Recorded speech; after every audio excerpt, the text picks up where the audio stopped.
Marcos, sinungaling, sinungaling si Marcos! Marcos, Marcos Mandaraya! Marcos, Marcos Mandaraya! Mandaraya si Marcos!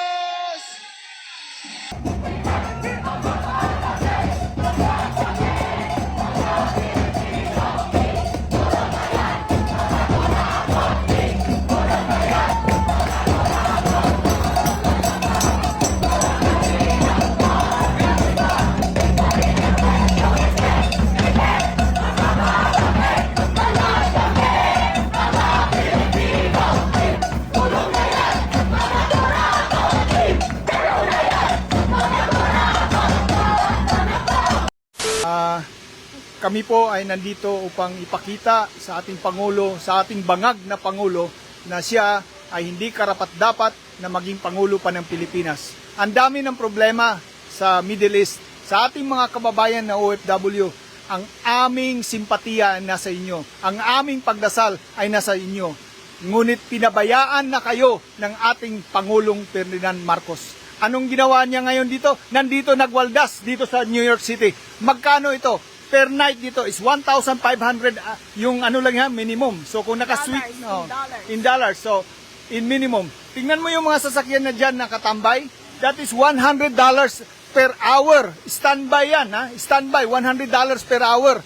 Ilan nakita ko? 4, 5. So they are spending $500. Walang ginagawa dito. May mga driver dito, wala naman silang alam kung ano yan.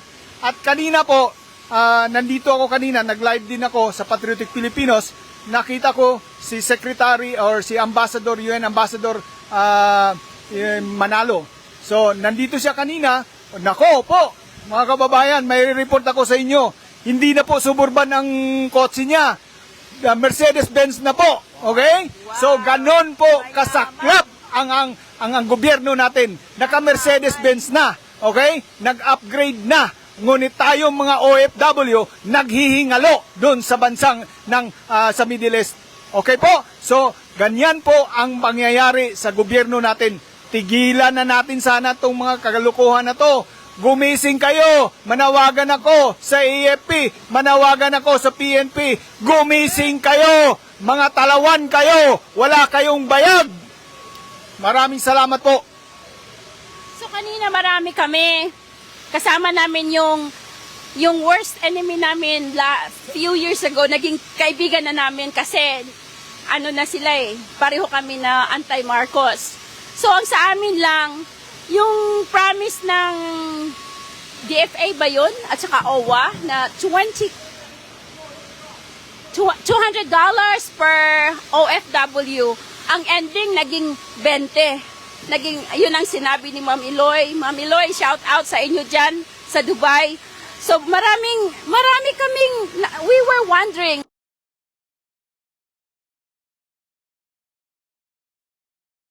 Oh, alright.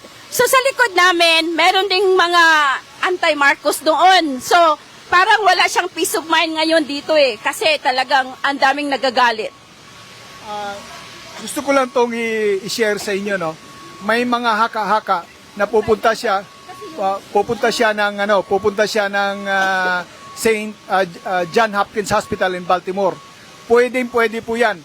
Kung by land, that's 3 hours from New York. Pero pag mag-helicopter, 30 minutes, 45 minutes nandun na siya.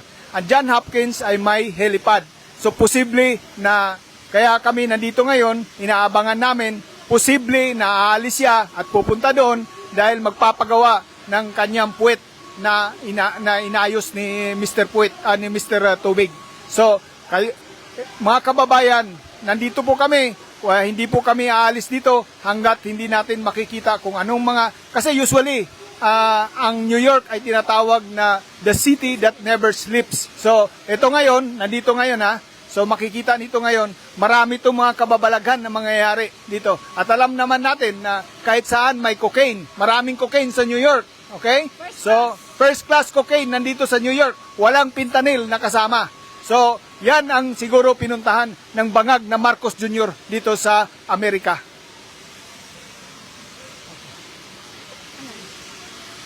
So, we've heard that he's going to have a speaking engagement tomorrow sa United Nations about women. It's so funny. Of all people, si Marcos Jr. mag broadcast about women's empowerment. So, ang sa amin lang, Sir, Pangulo, unahin mo muna yung problema sa Pilipinas. Okay? Lalo na sa OFW sa Middle East. O yung sa OFW. Yeah. Dapat wala dito si President Bangag dito sa New York. Dapat inatupag niya ang mga problema sa OFW sa Middle East. Kawawa naman ang mga OFW. Iniwanan na lang niya at nagpakasarap siya dito sa New York ngayon. Imagine renting a hotel, $1,500 per night. And then, isang room lang yan. What about the entourage? And then yung mga cars pa, $100 an hour. Nagwaldas na naman ng pera. Pero, magkano yung $20 nang ibigay sa OFW? That is really not fair. Dapat mag-resign na talaga si Bangag. Mag-resign na talaga siya. Idagdag ko lang, no, ang presidente pag pumupunta sa ibang bansa, nagcha-charter yan ng plane, okay? Ang charter ng plane to New York, pinakababa na yon, $10,000 per hour, okay? So that is 15 hours. So that is $150,000. Papunta pa lang, pabalik, that is 300,000. So gagastos siya ng 1 million para pupunta lang sa UN. Anong gagawin niya sa UN? Para kausapin niyo tungkol sa kababaihan? Naku po, hindi nga niya maawat yung asawa niya, hindi nga niya maawat yung pinsan niya na si Mr. Martin Luther. Kaya ito pa kaya ang UN? Naku po, maniwala kayo sa hindi. Hindi po maniniwala sa inyo, Mr. Bangag Marcos, ang UN. Kasi alam na alam nila kung anong ginawa mo nung pumunta ka sa LA na nagpatira ka kay Mr. Tobig. Okay? Klaro yan po. At kung gusto mo, kasuhan mo si Maharlika, si Dean Chase, lahat kasuhan mo. Pati yung 18 Marines kasuhan nyo para lalabas yung lahat ng katotohanan sa mga mali-malitang pera na nanakaw nyo sa kaban ng bayan. Mahiya naman kayo. Mahiya ka, Mr. Marcos. Mahiya ka, Lisa Marcos. Mahiya ka sa bayan. Okay? Ganyan po ang ating sitwasyon sa bansa ngayon. Galit na galit kaming mga OFW. Tandaan mo yan, Miss Risa Hontiveros, hindi ka mananalo. Kahit kasabwat ka sa gago na Marcos na yan. Hindi ka mananalo. At alam namin kung sino mananalo. Hindi kami mga ngampanya ngayon. Pero darating ang panahon, babawi po kami sa 2028. Talagang inidoro yan lahat ng mga gago na yan, na magnanakaw na yan.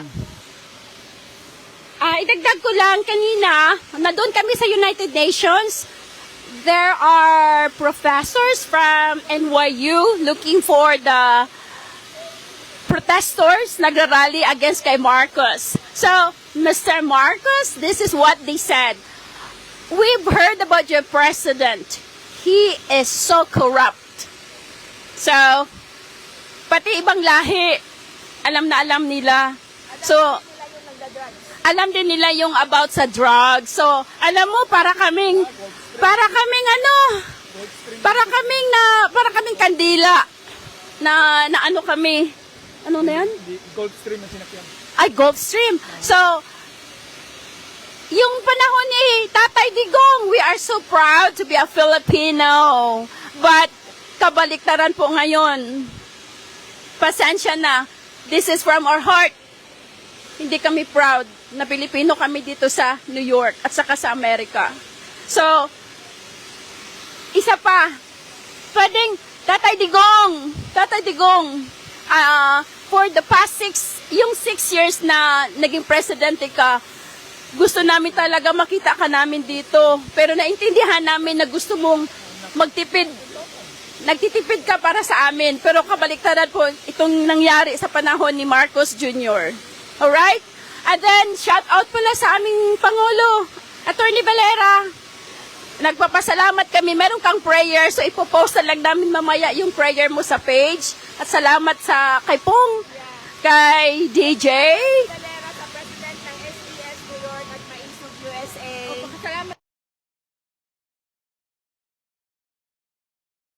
Okay, may nakita lang ako na bagong pictures, okay? Ito yung lumabas ngayon, ano?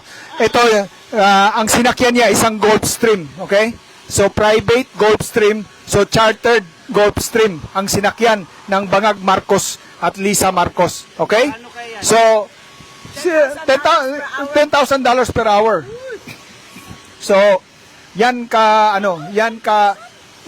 ngunit walang eroplano para sa OFW sa Middle East, okay? So sila may eroplano sila. Ganyan kasaklap ang gago at isang bangag na Marcos Jr. Okay. Maraming salamat. So, si Pong at saka si JJ Sordo always be naka-alert sa pangyayari. Sorry po kasi talagang wala kaming mga tulog. Actually, last night pa kami nagmumonitor sa kanya. So, he landed in Newark International Airport. So, hindi siya nakadiretso dito sa New York kasi ang dami namin kanina. Anong tawag nun? Yung kanina? Anak Bayan USA.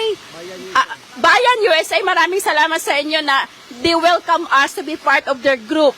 At isa pa, meron kaming mga kasamang admin na talagang after work pupunta dito kung hindi siya mag-change ng hotel. Okay? Yun lang. So, maraming salamat. Oh, mag-bye-bye ka. Bye-bye. Maraming salamat DJ sa pagkakataon ito at may express followers ni DJ. Yeah. Maraming salamat. may express namin yung aming saloobin na kahit papano we are here lumalaban po para sa sambayan ng Pilipino. Hindi po kami binayaran wala po kaming sahod dito. Personal namin na gastos. Galing ako sa trabaho, nag-overtime. Galing sa trabaho at pumunta kami dito para ibalita sa inyo kung ano ang pagwawaldas at paldong-paldo na si Marcos Jr., Bangag Jr. Marcos. Maraming salamat po.